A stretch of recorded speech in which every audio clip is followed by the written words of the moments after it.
The Twilight Forest opens a portal to a new magical dimension where you'll face 8 new bosses found within 8 biomes. You should take note that these biomes are blocked off by a barrier until you've defeated the boss from the previous biome, creating a fun and unique progression system. Throughout your journey through the Twilight Forest, you'll find tons of new loot, including armor sets and weapons. Let's start with the portal by digging a 2x2 hole in the dirt, filling it with water, and surrounding it with flowers. Now throw a diamond in the water and a lightning bolt will strike down and open the portal. You can now jump inside and travel to the Twilight Forest. The first stage is going to be the forest, where you'll have to start by locating a Naga found inside a courtyard. This is the first boss you will encounter and probably the easiest. After you defeat the Naga, you'll find a chest in the middle of the courtyard. Inside this chest, you'll find Naga scales, and you can craft this into armor and weapons, and you'll also find a Naga trophy. After you have picked up the Naga scales, the second half of the forest will be accessible. Here you'll find a large tower with a Twilight Lich waiting at the top. When you defeat the Lich, you'll find 1 of 4 scepters and a Lich trophy, and the scepter will be what unlocks the swamp, where you'll find a labyrinth hidden underground. These labyrinths have many levels, but you'll find the Minish Room on the bottom floor. Defeating him will get you meat stroganoff and a Minish Room trophy. Eating the stroganoff will allow you to enter the fire swamp, where you'll have to find a Hydra in his lair. This is one of the more difficult bosses, I would say, yet the rewards are well worth it. Upon defeating him, you will get Hydra Chops,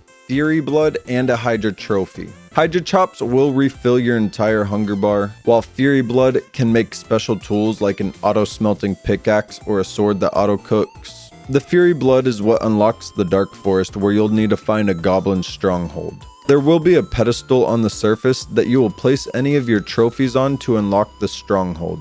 Inside the stronghold, you'll find a Night Phantom, which drops some night armor and tools. After you defeat the Night Phantom, you will be able to travel to the center of the Dark Forest to find the Dark Tower. Here you will find the Yurgast, which is the most difficult boss, but if you play your cards right, it could be quick.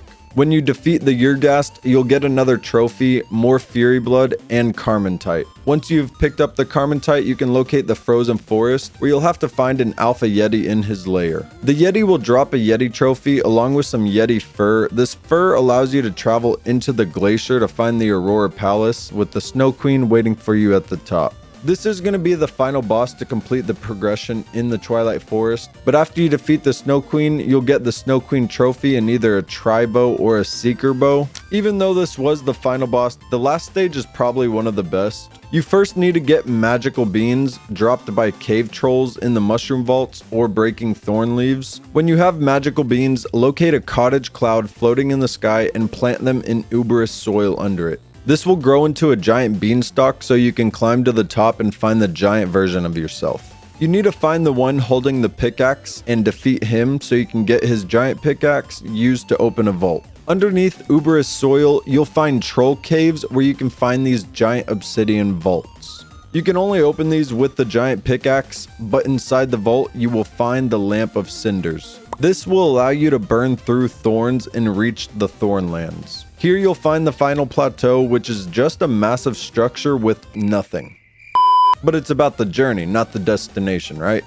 Well, on the bright side, there's still so much more to explore throughout the dimension. You'll find smaller structures with unique loot and mobs, smaller side quests, and even more. If you do want to play this mod for yourself, I'll have a download link in the description. And if you have any suggestions for a mod review, let me know down in the comments. Subscribe, and I'll see you in the next one.